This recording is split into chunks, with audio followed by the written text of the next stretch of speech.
This is the Durable Dad Podcast. I'm your host, Tommy Geary. This show is going to give you the skills and tools you need to be a rock-solid man for your work, your community, and most importantly, your family.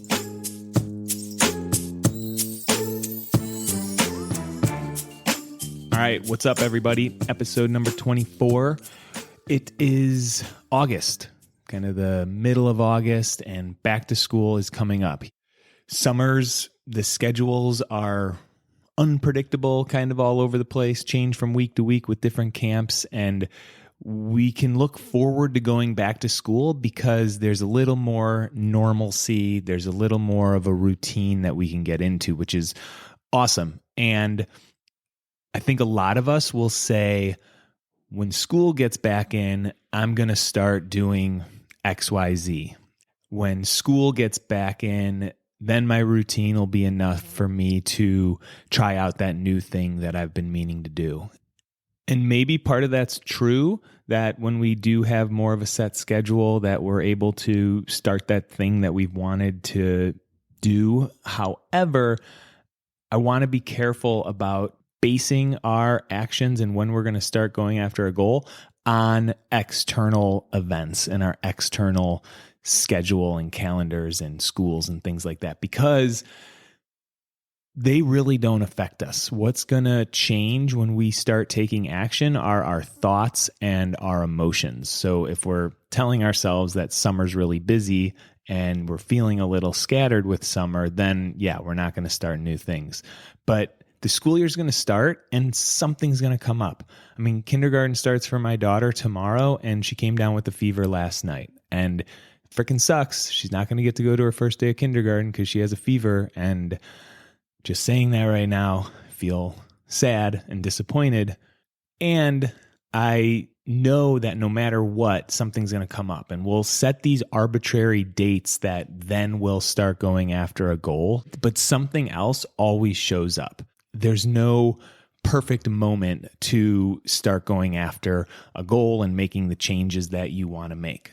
All right, so use this episode to start now, to start strategizing, to pick a goal and put some process into place to start moving forward. Now, you might be listening so far in this podcast and be like, all right, here we go. Goals, blah, blah, blah. I know about goal setting. I've done it before. But stick with me, because if you listen to the last episode, thinking about our future is really powerful. And it's really important to guys, because we can get lost in our day-to-day. Like, our life used to have new things going on all the time. We had the flexibility to travel, to try different adventures and play intramural sports.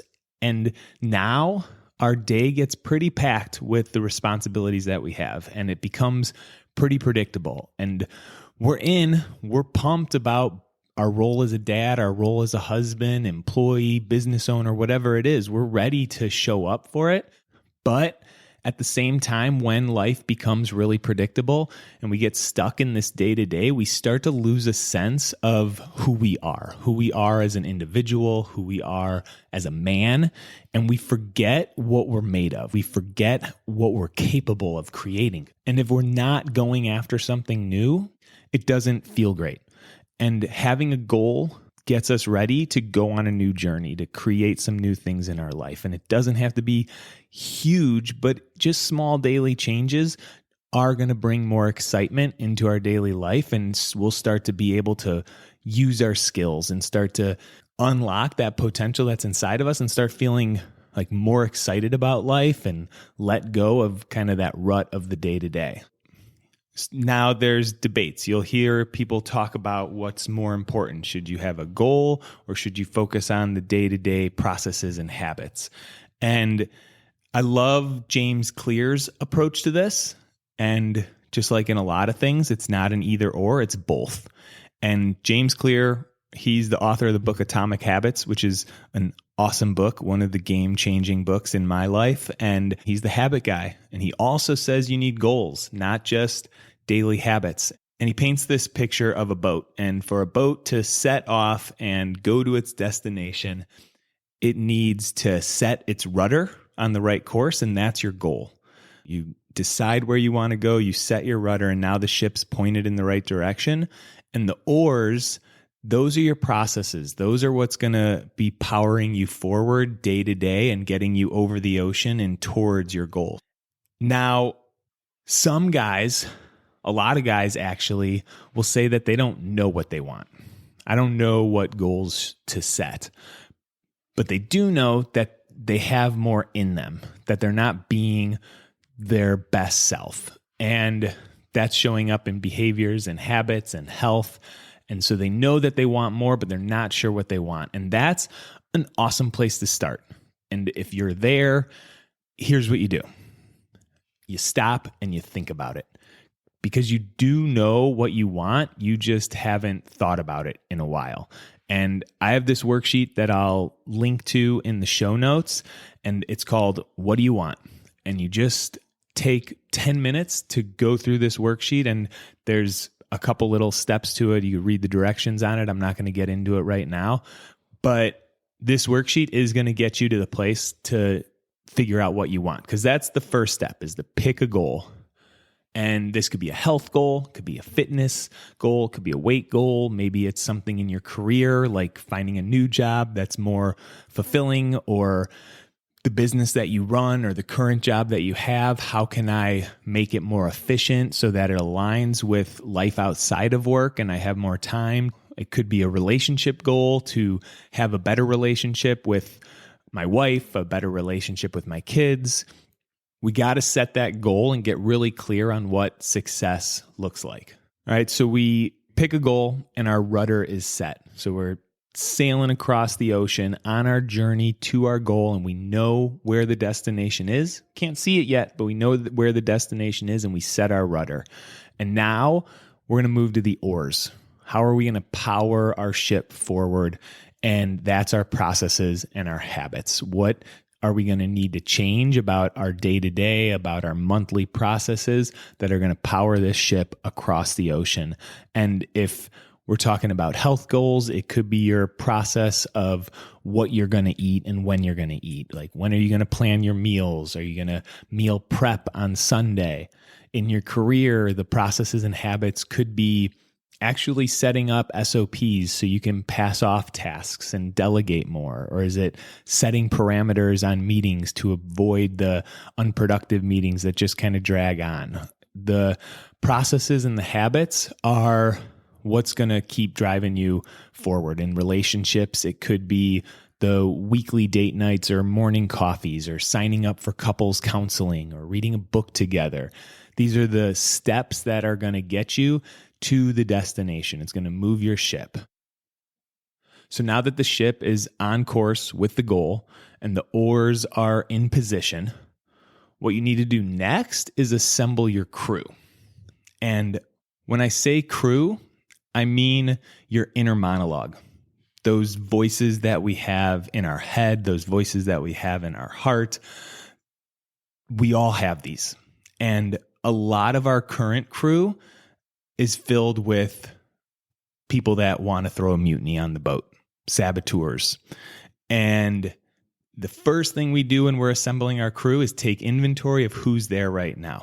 And these are people that you think about. Like, the voices are, I wonder what they would say. Like, maybe it's your dad. Maybe when you were in your 20s, starting your career, your dad told you that you weren't doing a good job and you weren't making the right decisions. And that voice is still in your head. And today you're pushing, telling yourself that you're not doing it right. I got to do better. I got to prove myself. That voice, that dad voice from your mid-20s, like, he's got to go. Right? He can't stay on the boat. We want to get him off the boat before we go on our journey to a goal. And it could be an old coach or an old boss that's in your head. Sometimes it's you at a younger age telling you about the mistakes that you've made or how you don't try hard enough. These voices are all trying to sabotage the ship. And when we keep them on the ship might start off towards the goal, but then it veers and it doesn't want to take on the storm, and it turns and it comes back and it stays stuck. It just throws down an anchor and it doesn't go anywhere. Our crew is also made up of stowaways. Maybe we don't know these people are on the boat. They kind of are sneaky and quiet, and those could be like the people that we care about their opinion too much. What are our neighbors going to say? What is our best friend going to say? What's our parents going to say? What are our kids going to think? I want to make sure I'm clear here that the voices in our head, our inner monologue, aren't actually what these other people would say about us. Like, given the opportunity to speak about us, our dad probably wouldn't tell us that we're not successful. Well, maybe he would, but probably not. He'd probably look at you and tell you, hey, you've been doing a good job. You're doing a good job as a dad, right? That was a moment, but it's stuck with us and it's still in our head. So these thoughts of self-doubt, of self-sabotage aren't what the other people are actually thinking. It's what we anticipate they are thinking. And these are thoughts in our head, our optional thoughts. So they got to go. And we can't just throw them overboard. We got to talk to them. We got to ease them off the boat. And it just looks like, hey, we've been doing a good job, but I got this new goal ahead of me, and you're not part of this crew. You're not going to help us get there. So you're going to hang out on the dock, and we're going to get going. And then once you take inventory of the crew that you currently have and you get rid of the unhelpful ones, you go to find the right crew. And this is like that scene in Armageddon where they find out about the meteor coming to crush Earth, and they figure out the plan to go to the meteor, fly there, drill into the meteor, and then blow it up. And now they just need to assemble the crew. And it's an awesome scene montage of them going to pick up this ragtag group of guys that are going to hop on a spaceship and go blow up a meteor. Like, that's pretty much what we're doing when we're assembling our crew. We have this goal to go after and hop on a ship, and we want to find the people that are going to champion us, the people who believe in us. And we can look outside of ourselves and we can say, all right, who's already achieved what I have achieved? What do I see in them that I want to take with me? And the interesting thing is it's really not about those other people. When you see attributes in other people that you want to bring on your ship, that's inner wisdom in yourself. And when you're on your boat and the oars are moving forward and the storm comes, then you turn to your other crew members. Like, for me, it's kind of funny, but like, one of my crew members is Spider-Man, right? Spider-Man, he's on my crew because he keeps things light. He keeps things fun. And when shit gets hard and when I'm really taking life too seriously, like, what would Spider-Man do here? And it just puts a smile on my face and it lets me handle things a little bit more lightly. So that's one example. One of the dudes that I'm working with is high up in his company, and he just sees that he's putting out fires a lot. And the executive team will kind of have something that needs to happen, and he'll hop on it right away. And he wants to prioritize more. So I ask him, like, who do you know that's really good at prioritizing? Who do you know that you look up to because they can say no in a tactful way without being an asshole, and they stay focused on what's important to them? And he had this one dude. It's not a guy at the company, but he had a guy like come to mind right away. And we looked at the attributes that guy has, and those attributes are already in us. If we can see the positive things in other people, that means that we have it in ourselves. And so I asked him, what is that person that you look up to that's already doing the goal that you want to go towards? What does he believe about himself? And in this case, he believes in his team. He trusts that his team can handle things and he doesn't have to take on too much. Like, boom, that's gold, because now my client knows that if he wants to sail his ship forward, he's going to need that guy on his boat, because when another fire that needs to put out, he can assess it and call on that inner wisdom, call on that crew member to tell him, like, listen, this isn't part of our priorities. This isn't going to drive our ship forward. We have to trust our team to take on this task. So when you're confused, when you want to give up, you need people on your boat to pick you up and drive you forward and give you some direction. And oftentimes, we let our saboteurs drive the ship. We let them throw a mutiny, and we get lost, or we turn back and we lose control and we don't go towards our goal.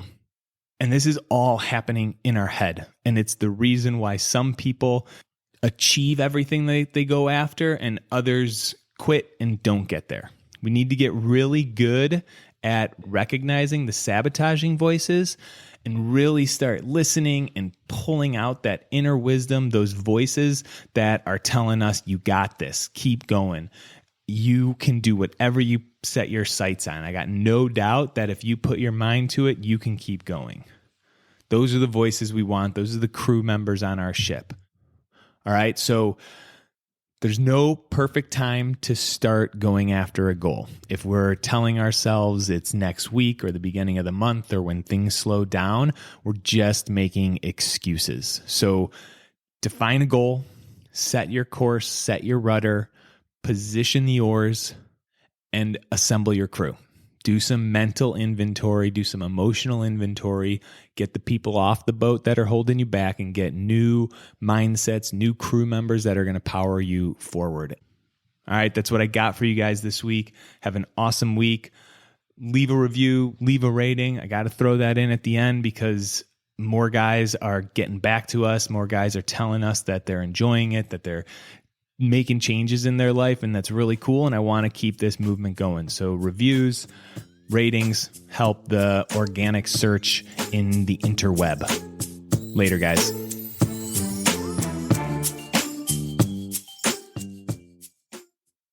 All right, before you take off, what is your big challenge for 2026? If you haven't decided yet, check out the next Grand Canyon trip, a 16-mile hike from the top of the canyon down to the Colorado River and back up. This is the kind of challenge that's going to push you into a higher gear. You're going to train, you're going to get in better shape, and you're going to check off a bucket list experience. So if you're wanting something to train for next year, a goal that's going to pull you out of the grind, this is it. We're assembling the team right now. All the details are on the website. Training starts in January. We hike in April. Check it out.